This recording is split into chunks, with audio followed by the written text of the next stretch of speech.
اعوذ باللہ من الشیطان الرجیم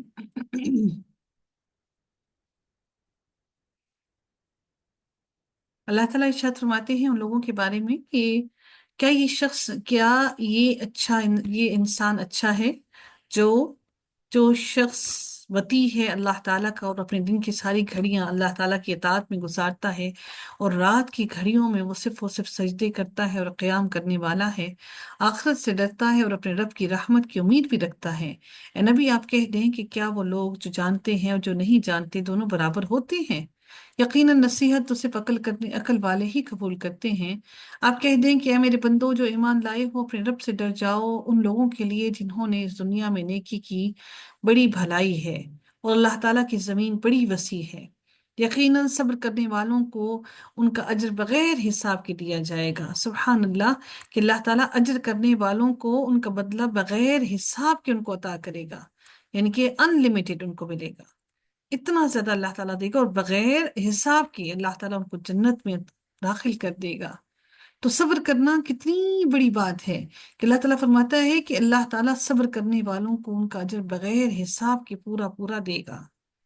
آپ کہہ دیں کہ یقیناً مجھے حکم دیا گیا ہے کہ میں دین کو اللہ تعالیٰ کے لیے خالص کرنے والا ہو کر اس کی عبادت کروں، اور مجھے حکم دیا گیا ہے کہ میں فرما برداروں میں سے پہلا ہو جاؤں، یعنی کہ سب سے پہلے میں فرما بردار ہوں اللہ تعالیٰ کا، اس کے بعد میں تمہیں بلاتا ہوں اللہ کی طرف۔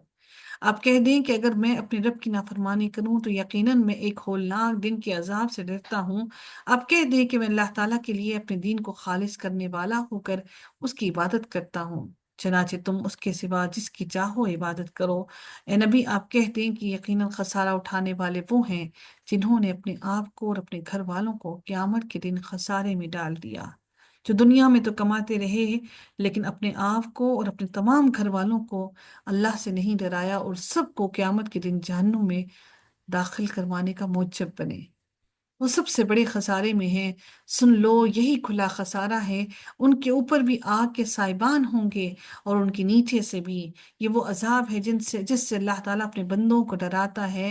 اے میرے بندو، پس مجھ ہی سے ڈرو۔ اور جن لوگوں نے طاغوت سے اجتناب کیا کہ وہ اس کی عبادت کریں اور انہوں نے اللہ تعالیٰ کی طرف رجوع کیا، ان کے لیے خوشخبری ہے۔ سو آپ میرے بندوں کو بشارت سنا دیں جو بات کو غور سے سنتے ہیں، پھر ان میں سے سب سے اچھی کی پیروی کرتے ہیں، اچھی بات کی پیروی کرتے ہیں، سنتے ہیں لیکن اچھی بات کو اپناتے ہیں۔ یہ وہ لوگ ہیں جن کو اللہ تعالیٰ نے ہدایت دی ہے، اور یہی لوگ عقل مند ہیں۔ تو کیا وہ شخص جس پر عذاب کی بات ثابت ہو گئی، تو کیا آپ ایسے شخص کو بچائیں گے جو آگ میں ہے؟ آپ کیسے اس شخص کو بچائیں گے جو آگ میں ہے؟ لیکن جو لوگ اپنے رب سے ڈر کر رہے، ان کے لیے بلند عمارتیں ہیں، جن کے اوپر بلند عمارتیں بنی ہوں گی، جن کے نیچے سے نہریں بہہ رہی ہوں گی۔ اللہ تعالیٰ کا وعدہ ہے، اللہ تعالیٰ کبھی اپنے وعدے کے خلاف نہیں کرتا، یعنی جنت میں بھی بلند بلند آپ کو محل دیے جائیں گے، اور ان محلوں کے فرش کے نیچے سے آپ کو نہریں بہتی ہوئی دکھائی دیں گی۔ کیا آپ نے نہیں دیکھا کہ یقیناً اللہ تعالیٰ نے آسمان سے کچھ پانی اتارا، پھر اسے چشموں کی صورت زمین میں جاری کر دیا، پھر وہ اس کے ساتھ مختلف رنگوں کی کھیتی نکالتا ہے، پھر وہ پک کر تیار ہو جاتی ہے تو آپ اسے زرد دیکھتے ہیں، جب وہ پک جاتی ہے تو زرد رنگ کی ہو جاتی ہے، پھر وہ ان کو ریزہ ریزہ کر دیتا ہے۔ بلا شبہ اس میں عقل مندوں کے لیے یقیناً ایک نشانی ہے۔ کیا پھر وہ شخص جس کا سینہ اللہ تعالیٰ نے اسلام کے لیے کھول دیا، سو وہ اپنے رب کی طرف سے ایک روشنی پر ہے، کسی کافر جیسا ہو سکتا ہے؟ بس ان کے لیے تباہی ہے جن کے دل اللہ تعالیٰ کی یاد سے سخت ہو گئے، یہی لوگ کھلی گمراہی میں ہیں۔ اللہ تعالیٰ نے بہترین کلام نازل کیا ہے، یہ قرآن بہترین کلام ہے، ایسی کتاب جو آپس میں ملتی جلتی ہے، جو بار بار دہرائی جاتی ہے، بار بار پڑھی جاتی ہے، اس سے ان کے رونگٹے کھڑے ہو جاتے ہیں، اللہ تعالیٰ کے عذاب سے ڈر جاتے ہیں۔ اور رونگٹے کھڑے کس کے ہوتے ہیں؟ جو اپنے رب سے ڈرتے ہیں۔ پھر ان کی کھالیں اور ان کے دل اللہ تعالیٰ کی یاد کے لیے نرم ہو جاتے ہیں۔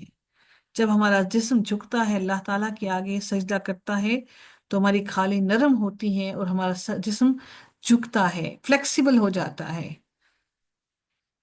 یہ اللہ تعالیٰ کی بہت بڑی عنایت ہے کہ اس نے آج ہمیں یہ صحت دی کہ ہم سجدہ کر سکیں، اگر وہ اس پر قادر ہے کہ ہم سے وہ سجدہ کرنے کی توفیق ہی چھین لے۔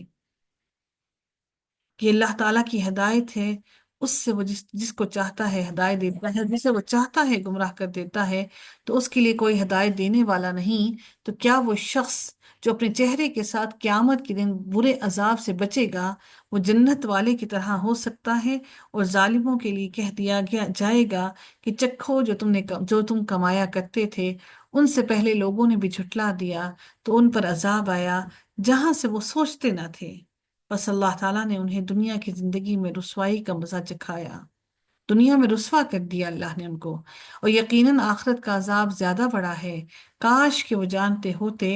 اور بلا شبہ یقیناً ہم نے اس قرآن کو دلوں کے لیے ہر قسم کی مثالیں بیان کی ہیں تاکہ وہ نصیحت حاصل کریں۔ یہ عربی قرآن ہے جس میں کوئی ٹیڑھ پن نہیں ہے، تاکہ وہ بچ جائیں۔ اللہ تعالیٰ نے ایک آدمی کی مثال بیان کی ہے جس کی ملکیت میں کئی ایک دوسرے سے جھگڑنے والے آقا شریک ہیں، اور ایک آدمی ہے کہ پورے کا پورا ایک آدمی کے لیے ہے۔ کیا یہ دونوں مثال میں برابر ہیں؟ یعنی کہ ایک کی ملکیت جو ہے وہ اس کے ساتھ بہت سارے لوگ شامل ہیں، اور ایک جو ہے وہ اکیلا ہی ہے۔ تمام تعریف اللہ تعالیٰ کے لیے ہے، بلکہ ان میں سے اکثر نہیں جانتے۔ یقیناً آپ بھی مرنے والے ہیں، یقیناً یہ لوگ بھی مرنے ہی والے ہیں، پھر یقیناً تم قیامت کے دن اپنے رب کے پاس جھگڑا کرو گے۔ سب کے سب جو دنیا میں ہو، روز قیامت سارے کے سارے اللہ تعالیٰ کے سامنے اکٹھے کیے جاؤ گے۔